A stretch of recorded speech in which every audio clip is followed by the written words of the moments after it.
মাশাআল্লাহ, আজকে আমি দেখাবো আমার ছাদ বাগানে মরিচ গাছ। দেখেন কি পরিমাণে মরিচ ধরেছে, সবাই মাশাআল্লাহ বলবেন। একই গাছে পুঁই শাক লাগানো হয়েছে,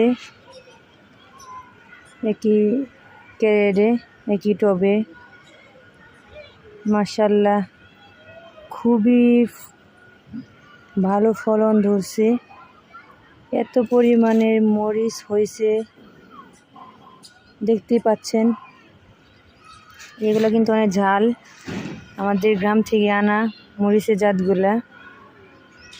নিচে আবার পুঁই শাক একই টবে।